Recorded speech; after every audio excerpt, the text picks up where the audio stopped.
Good afternoon, I'm Steve Hensley. First at 4, as winter gets closer and more activities are indoors, there are concerns about another COVID spike. But with more people vaccinated and shots for children under 12 expected soon, WYMT's Vivica Grayson talks to a pediatrician about what people should know. Last winter saw major spikes of COVID-19 cases and deaths, in part due to more indoor gatherings and a lack of vaccine availability. Now, some worry those numbers may go up again, because while vaccines were less widely available, children were still out of the classroom. Most of the kids weren't going to school, so we weren't seeing a lot of passing of flu or strep. Obviously, we're all worried about COVID. And thankfully, at that point, we weren't seeing a ton of pediatric cases. That is no longer the case, as reports from across the country, including here in Kentucky, show an increase of cases in people younger than 18 as the Delta variant became the dominant strain of the virus in the United States. Local pediatricians like Dr. Molly O'Rourke with Primary Care Centers of Eastern Kentucky say they are ready to vaccinate more children whenever they are cleared to do so. As pediatricians, we're a little bit different when it comes to doctors with vaccines. We do them daily. I do many daily. And so I'm much more comfortable with that. And so when somebody turns around and says, the research shows these are safe, I'm ready to go. Let's get the kids in and get them vaccinated. Dr. O'Rourke says this winter she advises people to wash their hands, cover their mouth, and stay away from people when sick. Vivica Grayson, WYMT Mountain News. A Food and Drug Administration Advisory Committee is meeting today to discuss a request from Pfizer and BioNTech to allow their lower dose pediatric coronavirus vaccine to be administered to 5 to 11-year-olds. The FDA's decision will then be examined by the Centers for Disease Control and Prevention.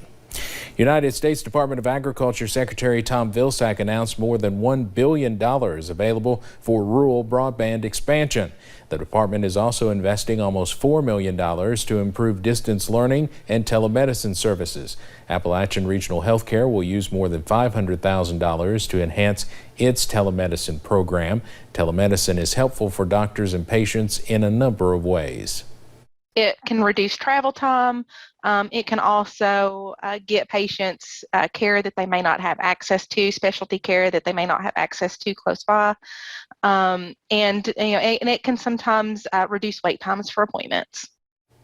Telemedicine allows patients to connect digitally to their healthcare provider, something doctors have used more often during the course of the pandemic. People gathered for the 2021 Business Appreciation Awards at Big Blue Smokehouse in Hazard today. The awards were handed out in person after being virtual last year. 17 businesses and organizations in Hazard and Perry County were recognized. President of the Hazard-Perry County Chamber of Commerce, Janet Smith, says these local businesses are vital for our community. They hire people, they hire local people, they attract tourism, they attract business, they attract industry. So it's just a revolving circle with everybody working together. And we have a great group of business leaders, businesses in the community that all work very well together. Smith says the Chamber of Commerce is a great networking tool for business owners. She encourages them to join if they have not already. You can see a list of today's winners on our website.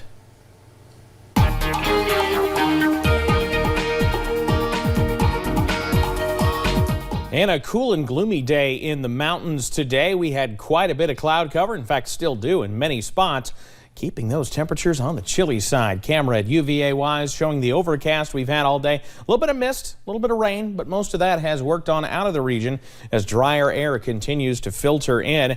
And this is just coming down from the Weather Service within the last half hour or so. A frost advisory now in effect for places like Somerset, Mount Vernon, over to McKee, Irvin, up toward Clay City, even into Moorhead under that frost advisory until 9 o'clock tomorrow morning. We're already seeing temperatures this afternoon. Some of us struggling to get into the low 50s. Logan's at 48, Harlan's at 49.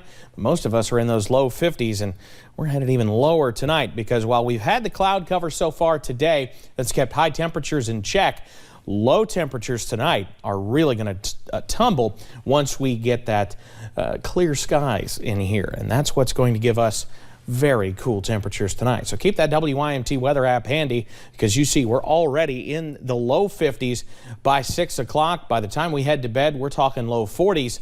And I think many of us get down into the 30s tonight. So yeah, we've got some chilly weather on the way. But it won't last long, though. I'll have the latest on when some rain could return to the forecast coming up in just a little bit. Steve? All right, Evan, thank you.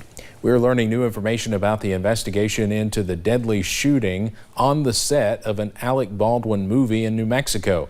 The actor fired a prop gun last week that accidentally killed a cinematographer and wounded the director. There are new concerns about what happened on the set before the shooting and whether industry rules on gun safety were followed. CBS's Omar Villafranca is in Santa Fe, New Mexico. Knock yourself out. Yes, sir. ABC's cop drama, The Rookie, announced it will stop filming with live guns immediately following the death of Helena Hutchins on the set of Rust last week. Now, others in entertainment are demanding similar action, including Shannon Lee, the daughter of Hollywood icon Bruce Lee and sister of Brandon Lee, Gentlemen, who was killed by a prop gun on the set of The Crow in 1993. When you heard about what happened, what did it bring you back to? It's just such a maddening thing to have happened, because it's tragic and it's horrible, and yet it didn't need to happen. Dutch Merrick, an armorer and prop master with 25 years of experience, says industry regulations on firearms are supposed to keep sets safe. so over 100 years, firearms use in motion picture and television has actually gotten safer and safer. Merrick says if the testimony described in affidavits is correct, particularly if the assistant director, Dave Halls, handled the gun instead of the armorer, it suggests Hollywood rules were not being followed. CBS News has learned Halls was fired from a movie in 2019 after a gun unexpectedly went off on set. According to reports, that gun had been declared cold, meaning unable to fire. Court documents say Halls allegedly shouted "cold gun" upon giving the prop gun to Baldwin on the set of Rust. Ultimately, Merrick says that shooting should never have been allowed to happen. Anything in the normal chain of operations that we do day in and day out in Hollywood would have prevented that. We've repeatedly reached out to Halls for comment, but have not heard back. We should learn more about the case when the sheriff and the DA hold a press conference on Wednesday. Omar Villafranca, CBS News, Santa Fe, New Mexico. 911 call centers across the country could be unprepared to handle mental health crisis calls. A recently released Pew study of 911 centers across the United States found very few centers surveyed have any staff with behavioral health crisis training or a range of options to deal with crisis calls.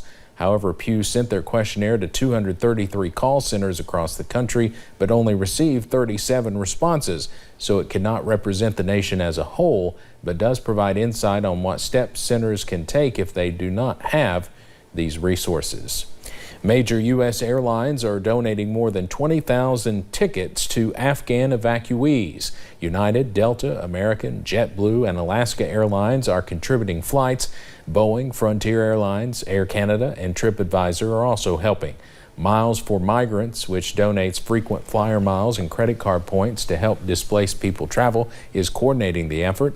Combined with the 20,000 flights already contributed by the public and White House, the effort should be able to relocate most of the 53,000 Afghans currently living on 8 U.S. military bases. Let's head over to Wall Street now on this Tuesday. The Dow closes up today more than 15 points. We'll have more financial news in our next half hour. Here's some extreme couponers you don't want to take tips from. A Virginia Beach couple is sentenced to nearly 20 years in prison combined for their involvement in a nearly $32 million counterfeit coupon scheme. The FBI says investigators found fake coupons in every crevice of the house belonging to Lorianne Tallons and her husband, Pacifico Tallons Jr., along with designs for coupons for more than 13,000 products on the couple's computer with discounts for near or more of an item's value, which were then sold to people on social media. Straight ahead, here how one novel idea may be able to help small bookstores better compete with online retailers. And just what you don't want to hear after a day of steady rain yesterday. There's more in the forecast. I'll have the details on that straight ahead.